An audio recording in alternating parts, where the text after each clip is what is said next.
that I've been doing interviews here, I have never interviewed a cookbook author before.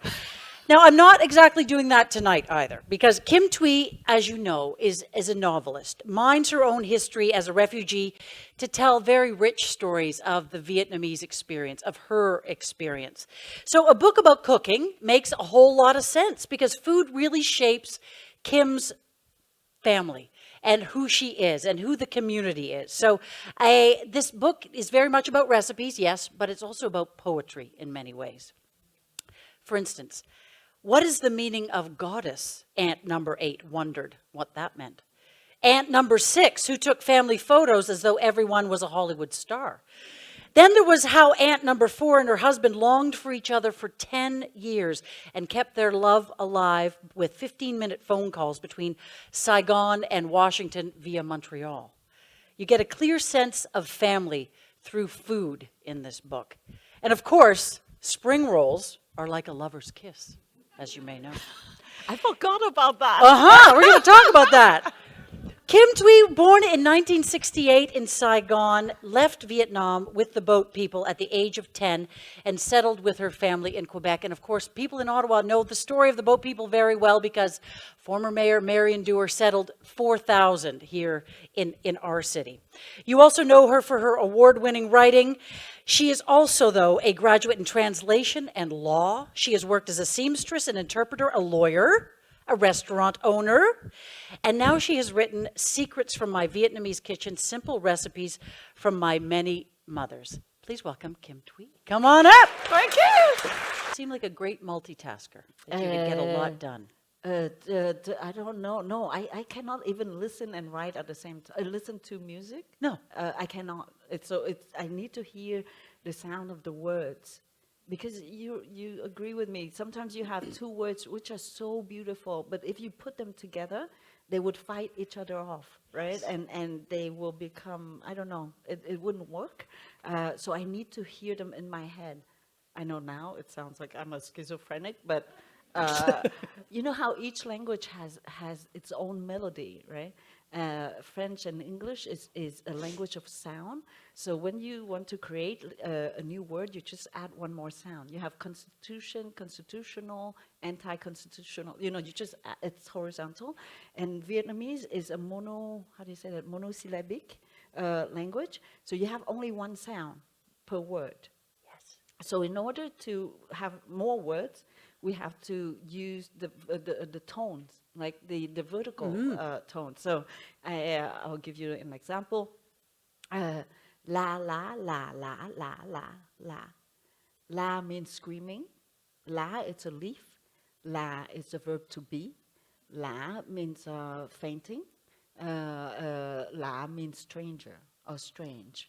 And so if you use the wrong tone, it's totally a different word. Yes. And my husband, who at one point tried to learn Vietnamese because we were posted in Vietnam, and he thought that he was good, right? So he went to a restaurant and he asked for black pepper, you know, just pepper. And he said to the waiter, "Thuy, Thuy." Instead of Thuy, he said Thuy, and Thuy means urine. And that's it. And of course I knew, right, that there was but I didn't help. I just wanted to see what would happen. And it was in the 90s, so we were there really early on. There were not so many, you know, foreigners and white people. And then the waiter looked at me and said, "Oh, white people? Why do white people want urine in their food?" And I said, "I don't know. You ask him."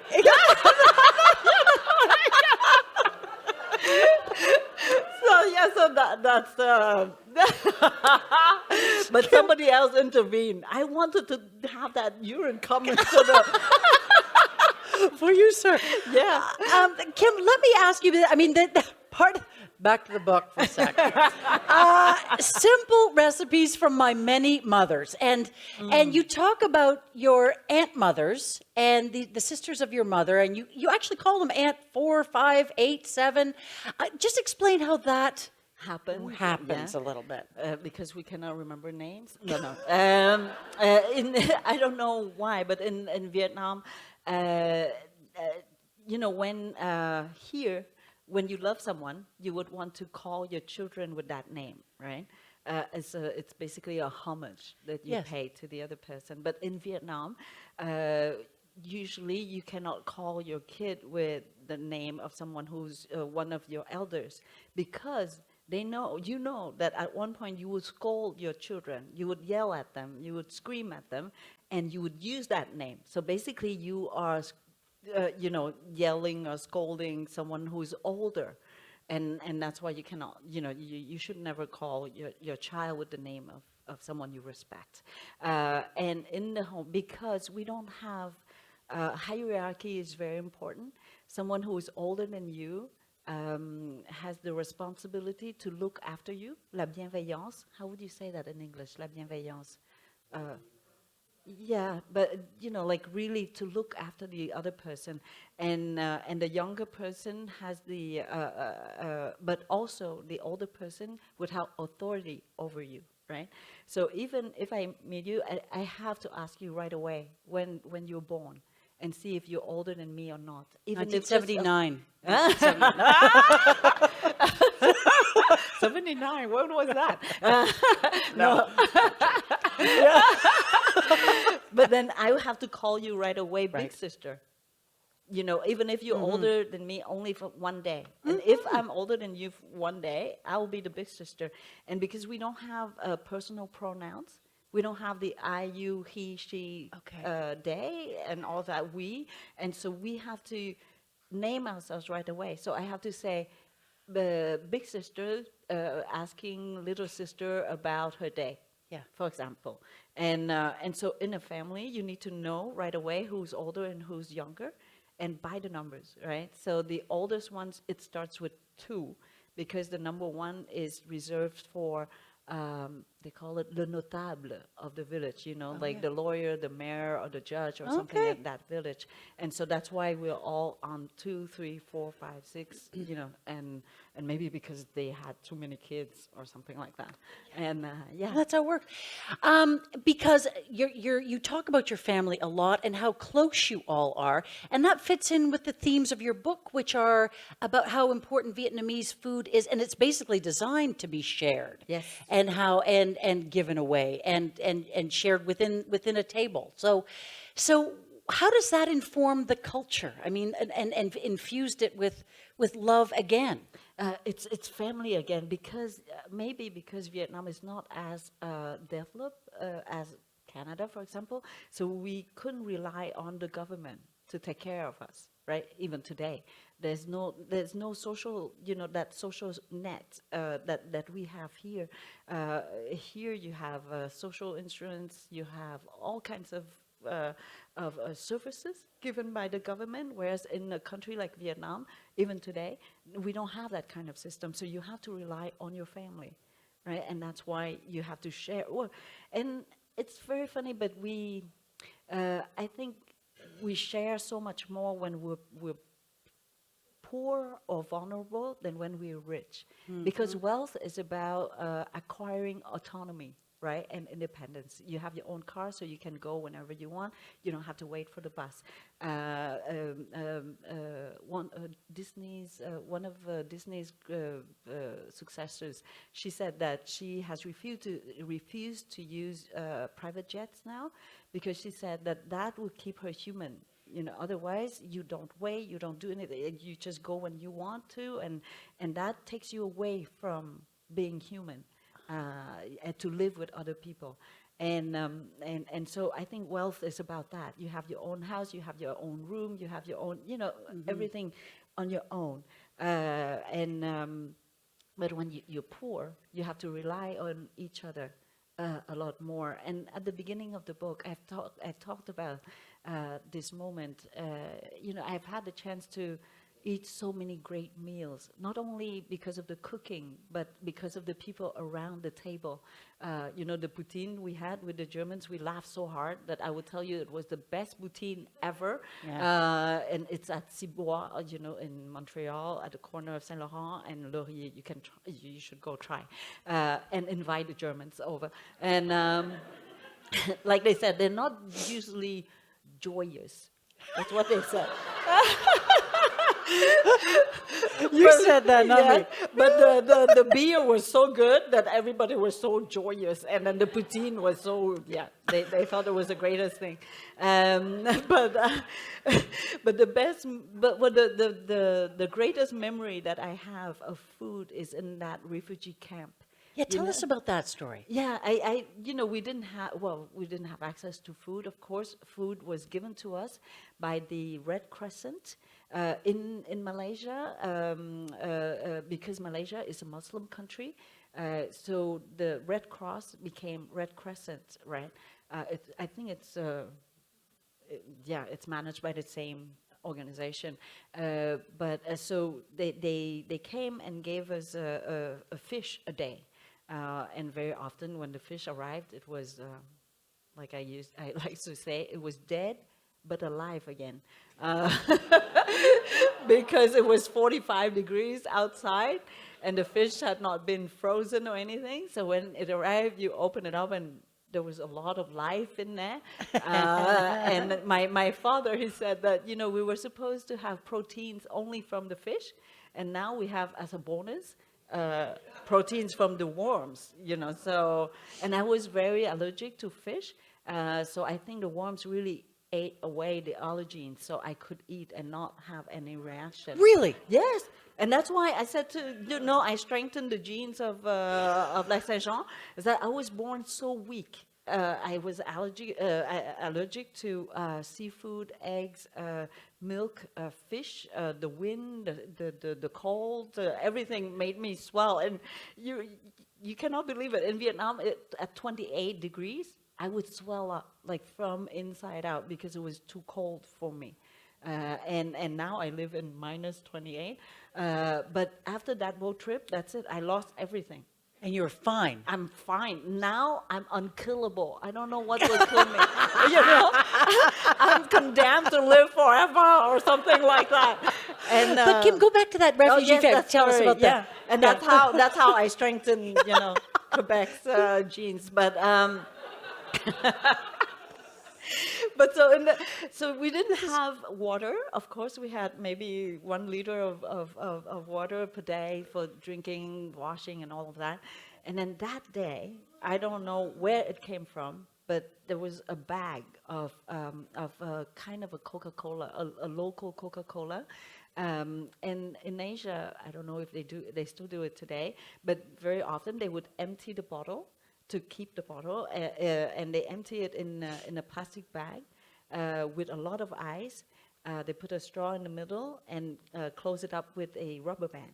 And that's how we would go around with with Coca-Cola usually. So I don't know who gave it to us, but we were a group of 13 people of my family leaving at the same time. And we got this bag for the 13 of us. And the youngest one was 5 months old, so we knew that she would not have to drink any of this. But my brother was 6 years old, and I still remember we were all looking at that bag. Right, you could imagine 45 degrees with ice, and then you would see all the drops of condensation around the bag. We had not seen ice for so long, and we were always thirsty. And I looked at that bag and I said, I would never get to have any of this because I had my 2 younger brothers before me. But then somehow that bag went around the group, I don't know many times, maybe 3, 4 times. So basically nobody drank anything. We only wet our lips, right? And we didn't talk to each other at all. And to say, don't drink too much, you have to leave. But and that's why I think in vulnerable situations, in extreme situations, circumstances, we share a lot more because we know we need to have each other in order to survive. Whereas in more comfortable situations, we don't. I forgot that I have told this story, but yeah, it's called a fox, right? Yeah, fox coffee. A little fox. I Yes. don't know how little. I don't know why I do this because I have no idea what's the real size of a fox. But coffee, well, coffee arrived in Vietnam because of the French, the colonization, and Vietnam is one of the latest country to have Starbucks to come in, because we already had the culture of coffee. So we didn't need Starbucks to come and introduce coffee to us, right? Yeah. Whereas in Thailand, you would have coffee, Starbucks on both sides of the street. And in Vietnam, it took a long, long, long time to arrive, because we have the French habits to sit at, on the terrace, basically to drink coffee.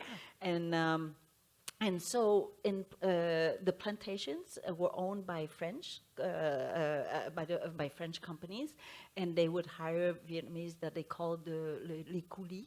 I don't know what's the word in English, but basically workers. Yeah, les coulis, and they were not allowed to drink coffee, of course. But somehow they found the coffee beans in excrements. That's how you say it? Yeah. Because the fox would eat the fruit, and then the beans don't digest. They cannot digest. But the they beans. ferment or something. Yes, and then they would come out, in perfect shapes. I don't know shapes. Yes, not one bean at a time, but they are stuck in one. How do you say that? Turd. Okay. How do you spell that? I don't know. I will always remember this word and associate that with you. Oh, thank you. I'm so touched. No, but for every word that I know, I learn it. I can tell you the story where I learned that word. So that word would be yours. Yours. Turd. Turd. Turd. So never in plural, or sometimes Turds. You can put an S on that. Okay. I think. Yeah. So turds is the whole piece. Yeah. Okay. So turd. It can be in many sizes. Yeah. Okay. No, but Yeah. No, I'm flattered. I really am flattered. Yeah. you cannot use that when they have diarrhea.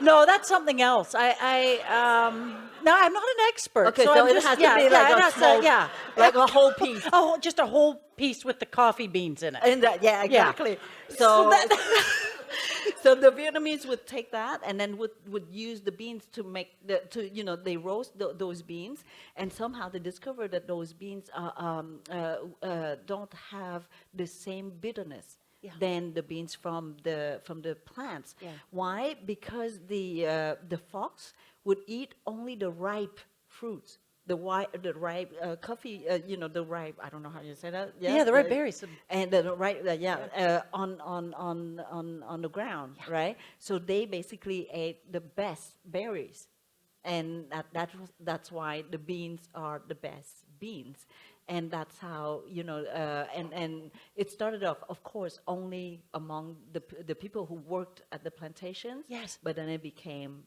more, because it's rare. We think that it's better, but I'm not sure. Nowadays, you can still buy them, but I'm not sure they are really from the foxes, from the turd. I used it. I'm so happy I got to use it. No, I'm happy too. Yeah, for because sure. there are that's many. Because for many words, you can read them, you can understand them. Well, I can read them, I can understand them, but I cannot use them, and it can take me 20. covered it all. I can tell you a sexy story. Sexy story? Yes. Well, let's hear a sexy And we story. should turn on the lights, actually. Okay. Because I want to see your faces. Can we turn on the lights? Thank you. Oh gosh. Okay, so what's the You sexy want a story? sexy story? Really? You don't have any more questions? Well, I do, but they don't fit anymore.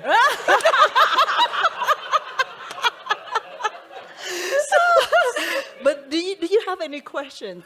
Yeah, The sexy okay. story should last about 8 minutes, 8 or 10 minutes. Oh, wow. Do we still have 8 or 10 minutes? We do. So we can take maybe, okay, so should we do the sexy story? And then if there's time, we'll do audience stories. we go. Yeah, let's do okay, the so okay. Maybe some of you have already heard about it because it's my favorite story ever. I can repeat it 10 times in a row, like, so, very often we ask, I don't have to preach you about reading because if you're here, you are already readers.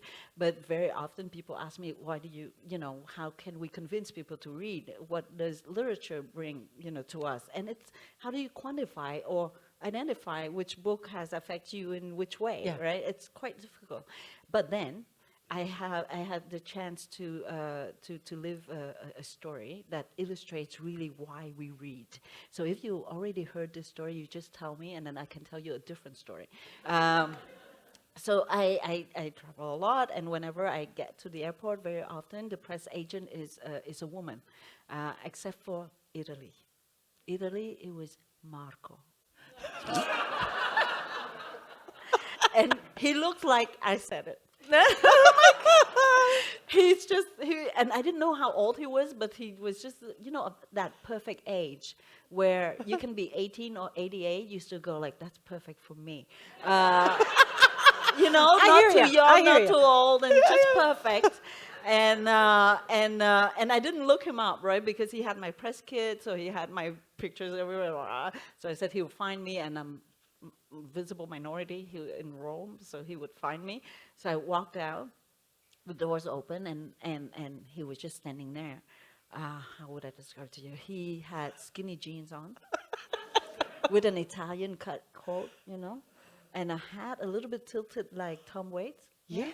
And big blue eyes, and a smile this big, looking at me. And I said, oh my God, how can I spend 10 days with this person and survive? Because resistance to beauty has a limit, right? At one point, you break. You cannot handle beauty. Fair enough. Yeah. So I walked up to him and I said, okay, I need to have a strategy, and where, I'll make him hate me. So that would keep us, at a distance. Yeah. So I said, okay, I will be like an annoying diva kind of a writer. So I said, Marco, I know this is December, but I'm not leaving without eating gelato. And I was thinking, like, in Montreal, like Dairy Queens. How do you find any Dairy Queens open in December, right? Right. But in Italy, I didn't know, but it's open all the time. They have gelato all year round. And so, and he said, sure, of course. Yeah. So we took the train and we went to Bologna. For the first conference, and then he said the first cone that I need to have was in Bologna, because Bologna is the city of gastronomy. That's a blah blah blah, and Bolognese spaghetti, right? So he said, and he took me to this very small place with only 10 flavors instead of a commercial place of 100 flavors. So went in, and he said, you can choose. And I said, I take them all, tutti, right?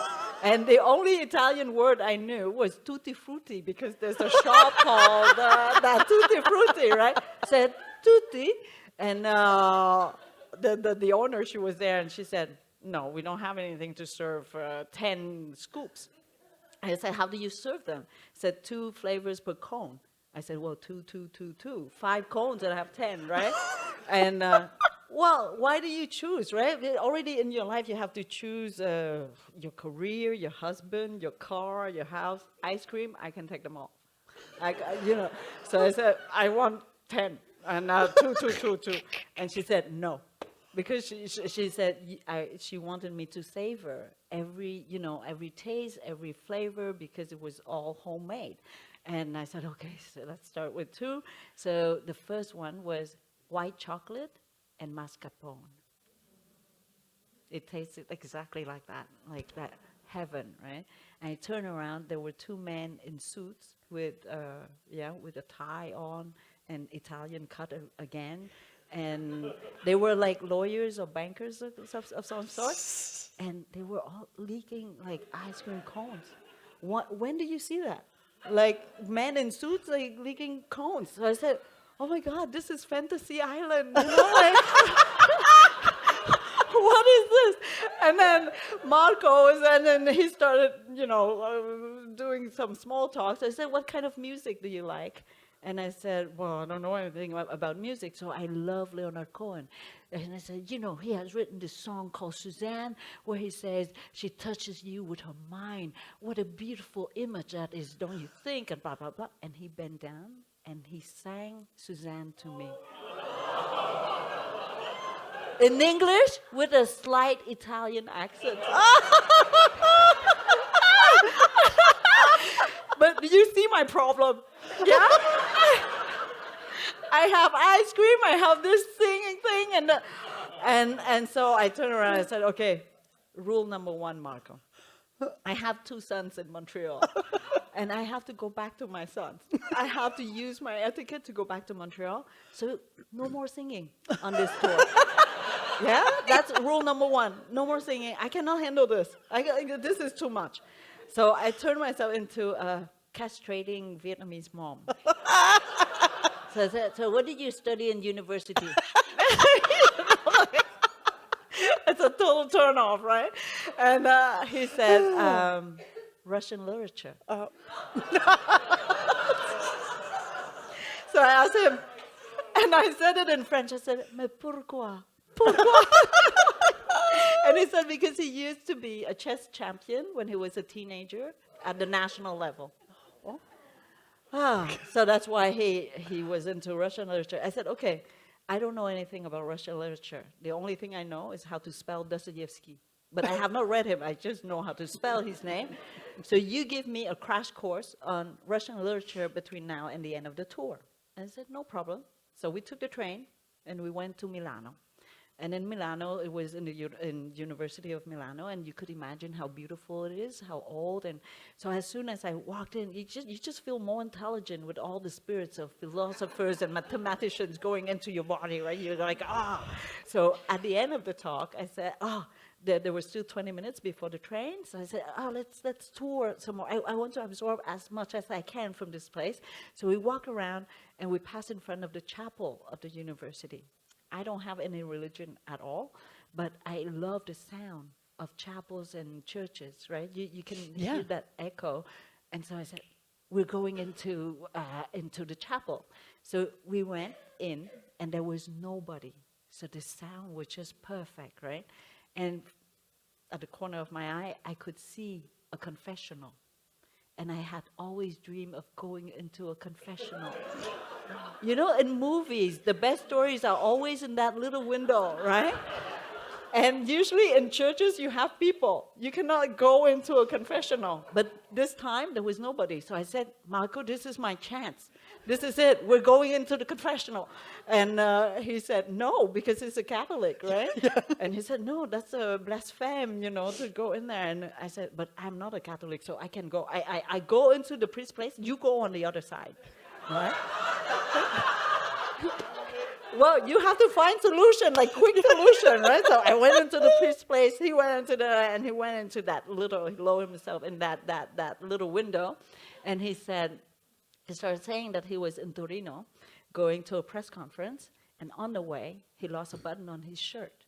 And he was too late to go back to his room to change. So he saw a seamstress who was just a hole in the wall, just her and a machine. Walked in for help. She lifted her head, and he said she was sublime. His heart skipped a beat. And she stood up and walked towards him, and he said she was older. And I said, what do you mean older? And he said, late 40s. I said, that's my age. That's a perfect age. And he said, yes, she was like a ripe fruit walking towards you. Oh. And she came up to him and she said, you don't have to take your shirt off. And she just, lowered herself and took his shirt out and started sewing the button on him. And he said because she held the shirt out, the shirt would touch his skin very lightly and very, not constant. And it was unbearable, and his heart was pounding. And he could hear his heart, so she could hear it even more. And then he was about to implode because he said, I'm a boy, Kim. I cannot hide everything. And she was there and next to it. And then she said, and it was a very warm day, so she had an old cotton dress on. And it was so old that he could see the threads of the fabric. And the little prints were just hanging on those threads, right? And her hair was up in a bun. And he said, all of a sudden, he saw a drop of sweat rolling down on the side of her neck.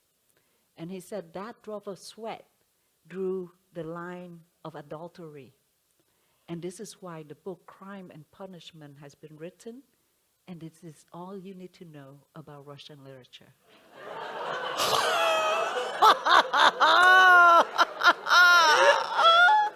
That's great. You don't want to know what happened next? Of course he doesn't. And I said, yeah? And he said, he ran away. He ran away. With the needle still hanging on the button. And I said, you stole the needle? And you didn't pay the woman? And you passed on like a great moment? What is this? What's wrong with you? And he said, no, he did go back to put the money in the crack of the door. But he never went back to see her. Because he said, if you want to immortalize something as ephemeral as that tension, you have to let it go. So years later, he's still fantasizing about her, instead of maybe he would have been disappointed if they went back and the tension was no longer there.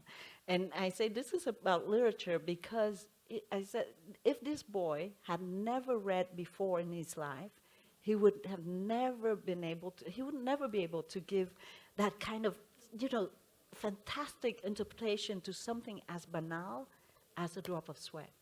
And I think this is what literature brings to us, and arts in general, is this power to see life at a different level, right? To see life as I don't know, 4K TV. I don't know, so how do you say that? Like really, everything is high definition or something like that. So I think that's why we read. How great is that story? Right? How great is that story? And Marco. Sean, are you trying to... Okay, should we end on that note? End on that note. You're not going to beat that, right? There's no better way to end than we just did right there. Come on. Okay. Thank you, Kim. All right. Kim Thúy, everybody. Thank you, Lucy.